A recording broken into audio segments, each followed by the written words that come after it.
You've got some problems around your home. You're worried your foundation is sinking into the ground and it's causing you worry and stress. You're doing research for the best possible repair method or technique for your home. You've got one company online saying drill piers are old and antiquated and out of style, out of fashion. You've got other companies, other companies are saying there's a newer, better system in place, and that's press pile system. In this video, I'm going to describe why Anchor Foundation Repair has stuck with a drill bell-bottom pier for more than 40 years.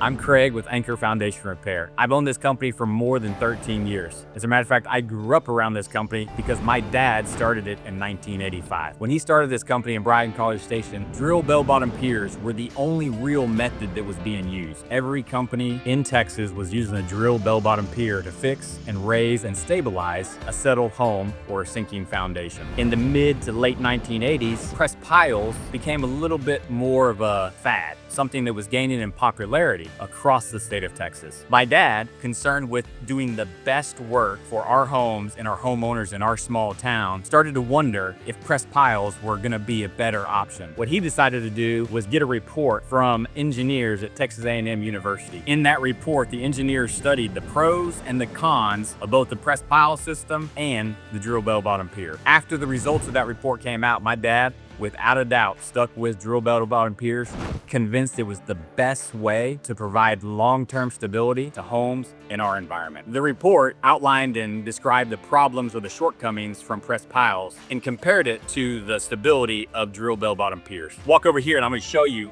exactly what some of that looks like. So here we just have a stack of 3 press pile. What you can tell is these are 6-inch diameter cylinders. They're not connected at all. They're pushed into the ground using the weight of the home in order to provide stability to the foundation. They're relying on 2 things: skin friction, which would be the friction around the sides of the press piles, and point friction, which is only provided on the bottom of that last pile segment right there. The inherent problem with press piles is they're only really effective on the day that they go into the ground. Well, in our environment, we have expansive clay soils. And what that means is the soil is going to shrink or swell based on rainfall we get or we don't get. It's always changing seasonally. For example, if we push these piles in the ground on a very dry season, we're not gonna get very many segments of these piles into the ground. The ground, if you can picture that clay beneath your home, is almost like as hard as concrete. You've probably seen it in your yard even cracked up, and it's really thick and really strong and really compact. So you can't get many of these piles into the ground, and all the bearing capacity of the home is reliant on this first pile that goes in the ground. Therefore, there's no skin friction applied here. As a matter of fact, the next day, the friction component from the skin and the bottom is gonna be changed because we're either gonna have more rainfall or less rainfall than when they went in. As we do receive rainfall, then the bearing capacity of this final pile is gonna be less, causing this entire stack of piles to sink into the ground, which ultimately results in less stability for your home. Now, the converse would be true as well. If you're pushing piles into the ground in a very wet condition, then you're gonna have maximum skin friction all the way down. But at some point, we're gonna stop raining and the ground is going to shrink apart, reducing the skin friction you get on these piles. And again, you've got the same problem of this sinking further and further into the ground. So that's the biggest issue with press piles. Other issues include that these aren't connected at all. These are very wobbly and unstable. Using the weight of the home, there could be a root, there could be a rock, there could even just be a different layer consistency of dirt down below your home that you can't see, and these things get pushed off at an angle.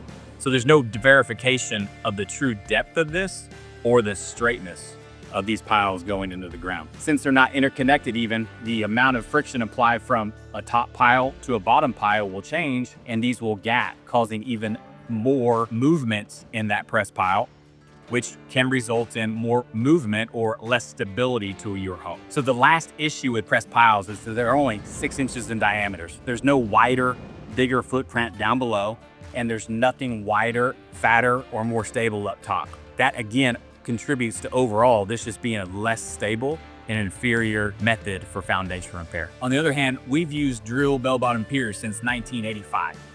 And I want to show you what that looks like here. This is an auger.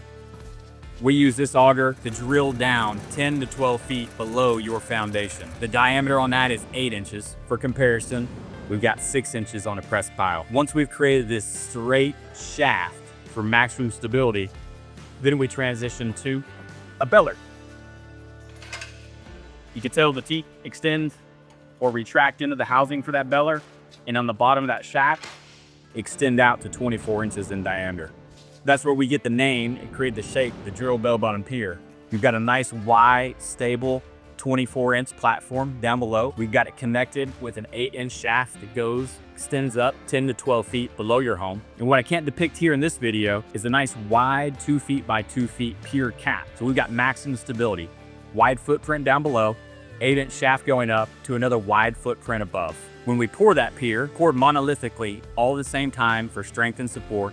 And before we do that, we've inserted rebar reinforcement for maximum stability, not just for the pier, but for your home as well. All right, so in this video, I've briefly described the differences in the stability between press piles and a drill bell bottom pier. So the report concluded that though a press pile system can raise a home, in our environment with our expansive clay soils, the differences between a stack of press piles in the ground and the depth and stability of a drill bell bottom pier are drastically different. And this is a superior method for foundation repair in our environment. But don't take my word for it. I want you to continue to do all the research you need to make a well-informed decision for the long-term needs and benefits of your home. Down below, we've included the article we wrote that described the benefits to a drill bell bottom pier and why we've continued to stick with it. We've also included the original engineering report from 1991 outlining the shortcomings of a press pile system versus the stability of a drill bell bottom pier. And finally, we've included another article for you to check out that really described the pros and the cons, the benefits to choosing a drill bell bottom pier.